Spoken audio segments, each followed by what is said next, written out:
Namaskar. Hello and welcome to PGurus channel for this special transmission.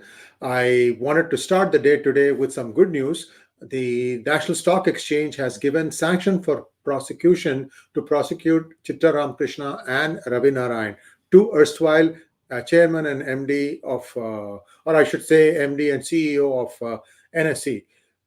The significance here is that it took about 10 months before they gave this sanction. So why are they slow walking it? If you remember, there was a gentleman by the name of Ashok Chawla. Yes, that Ashok Chawla, IAS officer, one of the minions of Mr. P. Chidambaram. He was the chairman of National Stock Exchange before this person, Chavan, and to get sanction for prosecution against him for his role in 𝙤𝙧𝙤𝙪𝙥𝙥 took months, if not years. And then finally, he got the sanction. The sanction for prosecution was obtained, and then and only then did he step down from NSE as a chairman. See the vice-like grip Mr. Chidambaram has on all these people. And it's not just Chidambaram, it's his man Friday too, Dr. K.P. Krishnan, who still continues to be in this government. I mean, I feel that they're just doing this window dressing, just trying to make it look like, oh yeah, we have acted here, we have acted there. Why do I say that? Because the sanction for prosecution has been given to Ashok Chawla. It's now more than a year, if not less. Maybe it's several months, let me put it that way. I haven't looked up the exact date when in 𝙤𝙧𝙤𝙪𝙥𝙥's case, sanction for prosecution was given to him. But what has happened after that? Nothing. Somewhere something happens. In special courts, they don't act. If the judge is ready, CBI is not ready. If CBI is ready, the judge gets changed and he wants to hear the thing from the beginning. So these are all gimmicks. That's how I feel.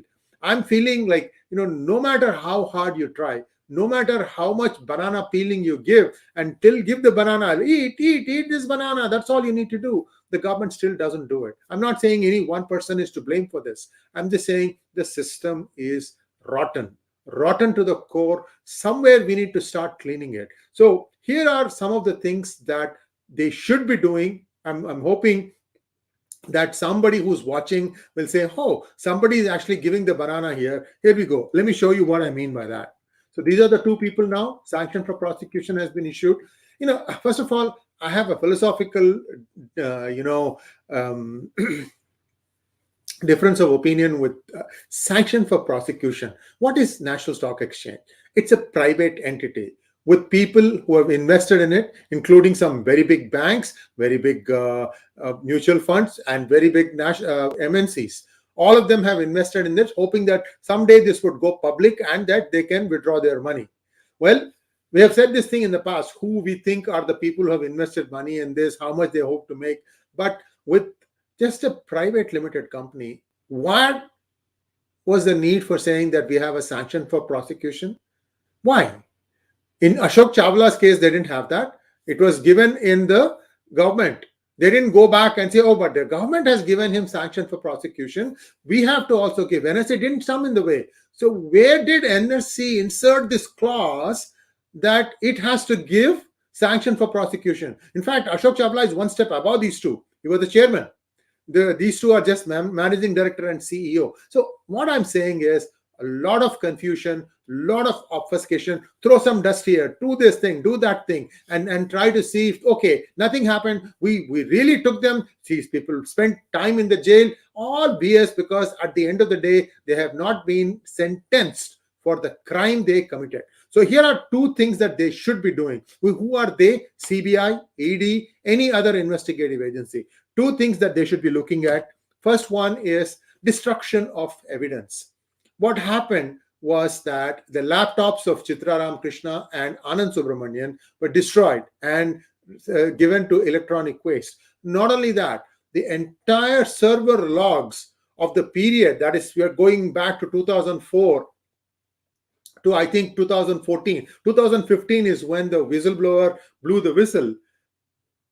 Find out if NSE has the logs. I bet my bottom dollar, bottom rupee, that all that is erased. There's nothing there. Zip, nada, nothing. Shunya, cipher. That's what they have. There's nothing there. So if you are to look at what is the section under which they can be tried. It is the Indian Penal Code section 204. You guys can read it. I've put it up there. Now, what is funny is that the term is 2 years or with fine or both. So this was done in the 19th century. I mean, clearly the Indian Penal Code needs a revisit, and these kinds of crimes where you essentially destroy the evidence, you have to give like a life imprisonment. Because you are basically covering your tracks. Here's the other thing that happened. One of the main accused who has been caught with their hand in the till, OPG Securities, they also destroyed their laptops. Why? Because nobody is there to try and stop these people. Some of these laptops are, I believe, in the possession of CBI, but don't be surprised if the CBI building catches fire. It just stinks, guys. It just stinks. So while I'm pleased, but I'm not exactly enthusiastic about this sanction for prosecution. It's at the best one small step. It is not a giant step for mankind. That's what I feel. The other one is obstruction of justice. You come in the way. You try to prevent somebody from looking up something. This is, in fact, this not giving this sanction for prosecution itself is obstruction of justice. And I want to share some very important data with you.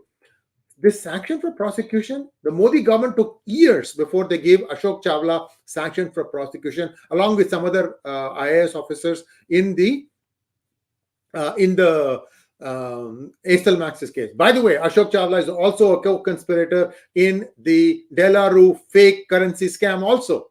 When will that one have the sanction for prosecution, or will the first one cover that one too? I don't know. God only knows. But the important thing is it took the Modi government months, if not years, before they gave the sanction for prosecution to these bureaucrats.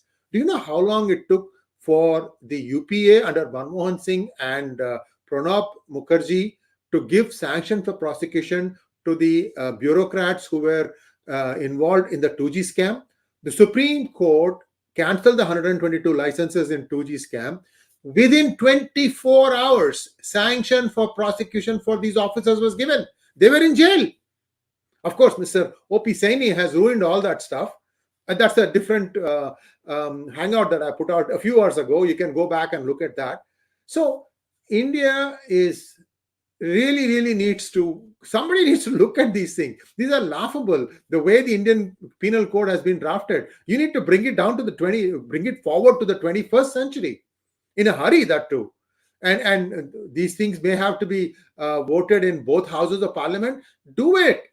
If Vishwaguru is not going to just come and land in your lap and making up numbers saying GDP on a current basis is $3.4 trillion. Well, in constant prices, somebody can say it's only $2.8 trillion.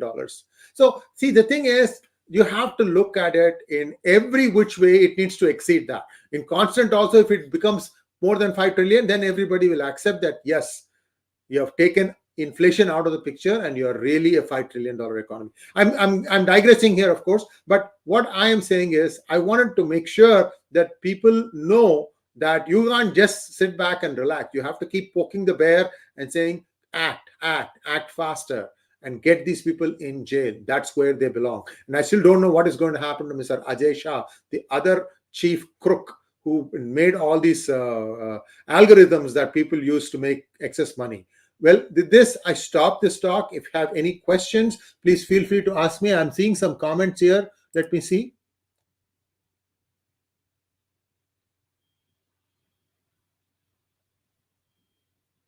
Okay, here's one question.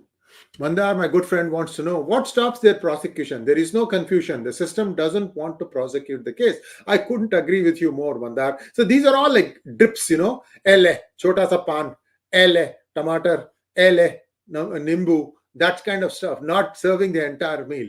This is what I feel is happening. And somebody needs to know the questions to ask. So the babus cannot say it cannot be done. There is a knack there also. You have to ask the right questions. And only then they are going to give you the right answers. These are fat bandicoots, I'm telling you. They are used to the system. They are used to lording over others. They think no end of themselves. I'm not saying all of them are. Many of them are conscientious, sincere, honest, hardworking, but they don't get promoted. That is a hard fact. So everybody is trying to say that, okay, people are trying to divert the attention from Adani news. That is why this has come. News cycles are like that. Okay, there is no denying that news cycles will be coming and will be going. You have to, react and respond the way these things come. You can't just sit and do nothing.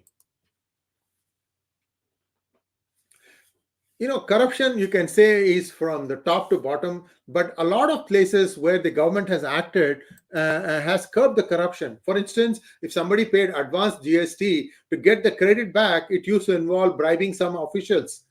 Now that's all gone. Everything is automatic. Everything gets credited back to you, and in much faster time than it used to before. So for those who are rolling cash, they need the money back to run the next month's payroll and so on and so forth. It has come as a godsend. GST is pretty good. Of course, I don't like the number of slabs they have, but as a policy, it's pretty good. So some things have happened right. Some things still are in work in progress. So I'm not going to leave this NSE thing because, listen, the most important thing, there are some infrastructural entities that cannot be touched, that cannot be compromised. Banks, stock exchange, the regulator SEBI. These things cannot be manipulated. They cannot be corrupt. Right now, all these three are. And politicians are corrupt. Even in United States, politicians are corrupt. Even in the United States, some in all these agencies, equivalent agencies, are corrupt. But when they are caught, the ending happens fairly quickly. They are sentenced and they go and spend time in prison.